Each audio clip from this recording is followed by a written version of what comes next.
3, 2, 1. Group D. Congenital talipes equinos varus. Kelahiran setiap cahaya mata disambut dengan penuh kegirangan dan kesyukuran. Namun, ada kalanya ibu bapa diuji dengan kecacatan pada bayi yang mereka amat nantikan itu. Congenital talipes equinovarus atau CETV bagi bayi yang dilahirkan dengan kondisi ini mempunyai kaki berbentuk seumpama hujung batang golf ataupun kelab yang menjadi asal nama kondisi ini diambil. Bayi dengan kelab foot mempunyai kaki yang menginjak ke bawah ataupun kita boleh panggil sebagai equinus lah dalam bahasa Amerika, dan melengkung ke dalam lah, dalam bahasa Amerika kita sebut sebagai varus, dan membengkok ke arah dalam, abducted lah. Keadaan kaki yang ginjal ini disebabkan oleh abnormality pada kedudukan tulang kaki tersebut, yang mana dia membengkok ke arah dalam, serta kaki ini juga melibatkan otot, ligamen, tendon dan plexus sendi yang mengecut. Lantas beralih dari kedudukan yang normal. Rawatan CTEV boleh dimulakan seawal minggu kedua kelahiran. Mengikut kajian, hasil yang terbaik dicapai apabila ia dilakukan dalam tempoh 9 bulan pertama kelahiran. Proses rawatan melibatkan pembetulan 4 abnormality berbeza mengikut turutan khusus yang mudah diingat sebagai CAVE, iaitu pembetulan cavus, adduction, varus dan equinus. Kebiasaannya, jangka masa rawatannya itu 5 hingga 6 minggu diperlukan bagi membetulkan 3 abnormality pertama. Kaki bayi akan dipasang simen bagi membetulkan kaki bayi secara berperingkat. Simen ini akan ditukar setiap minggu sehingga kaki kembali ke bentuk yang normal. Dr. Ignacio Ponseti telah memperkenalkan satu kaedah yang dikenali sebagai Ponseti Method yang melibatkan penggunaan simen plaster of Paris untuk membetulkan kaki bayi secara berperingkat. Kaedah ini telah menunjukkan kejayaan yang menakjubkan.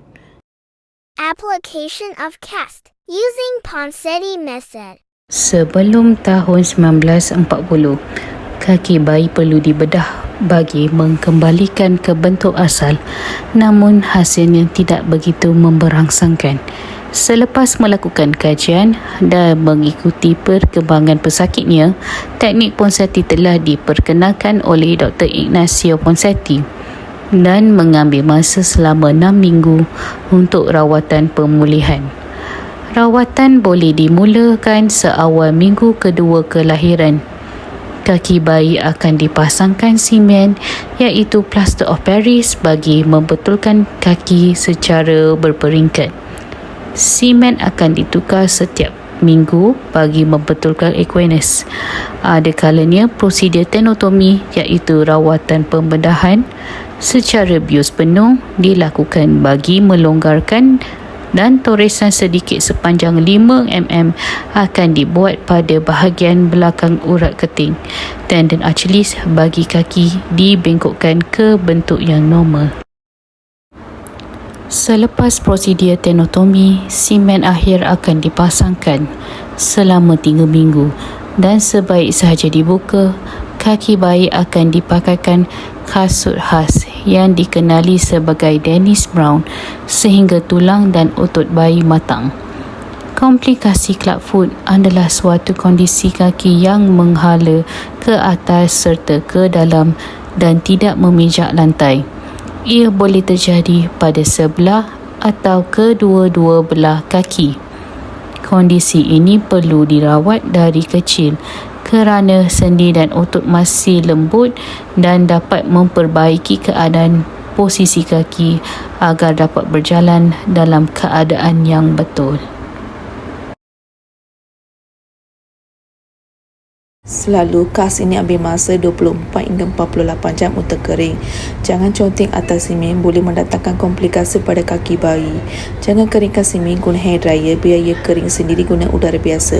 Kaki yang dikas akan berasa ketat pada mula pemasangan, so tinggikan kaki baby guna bantal masa baby baring atau tidur. Lakukan senaman ringkas secara lembut, gosok-gosok urut-urut sikit jari-jari baby untuk mengurangkan kekenyangan otot. Jangan kotorkan kas, jangan basah, ia boleh menyebabkan kas cepat retak. Pakai napkin, pakai buang supaya tidak kotorkan semen dan baby pun rasa selesa. Jika baby nangis tak berhenti, sila akses kaki baby. Jika ada sebarang komplikasi seperti kemerahan, bengkak, pengeluaran cecair yang abnormal macam blister, cedera, sila segera ke hospital. Jika jari-jari baby nampak pucat, sejuk, kebiruan, sila segera ke hospital berdekatan dengan rumah untuk lawatan selanjutnya. Baik sahaja semen terakhir dibuka, kedua-dua kaki bayi akan dipasangkan brace bagi memastikan pembetulan kaki ini kekal sehingga tulang dan otot bayi matang sepenuhnya. Brace ini terdiri daripada sepasang kasut khas yang dikenali sebagai kasut Dennis Brown dan sebatang bar yang memegang kedua-dua kasut ini. Untuk 3 bulan pertama, ia perlu dipakai selama 24 jam setiap hari. Selepas tempoh ini, tempoh masa dikurangkan kepada 16 jam sehari sehingga kanak-kanak ini berusia antara 3 hingga 4 tahun. Pemakaian kasut di sebelah malam disarankan sehingga berumur 4 tahun. Kebiasaannya 12 jam pada waktu malam dan 2 ke 4 jam pada siang hari. Sememangnya ianya sesuatu yang merenyahkan ibu bapa dan meresahkan bayi anda. Namun, kerjasama dan komitmen padu kedua ibu bapa amatlah diperlukan bagi memastikan rawatan ini berjaya. Pematuhan adalah penting kerana kecacatan boleh berulang jika tempoh pemakaian kasut tidak mencukupi. Hari Clubfoot sedunia diraihkan setiap tahun sekitar 3 hari bulan Jun sebagai tanda penghormatan kepada Dr. Ponsenti. Sambutan Hari Clubfoot sedunia yang pertama di Malaysia telah diadakan di Kuala Lumpur pada 30 Mei 2015. Dianjurkan oleh Puan Zarinawati Saad dan ibu bapa lain yang mempunyai anak-anak yang mengalami Clubfoot. Mereka telah memberi kesedaran dan sokongan kepada ramai ibu bapa Malaysia.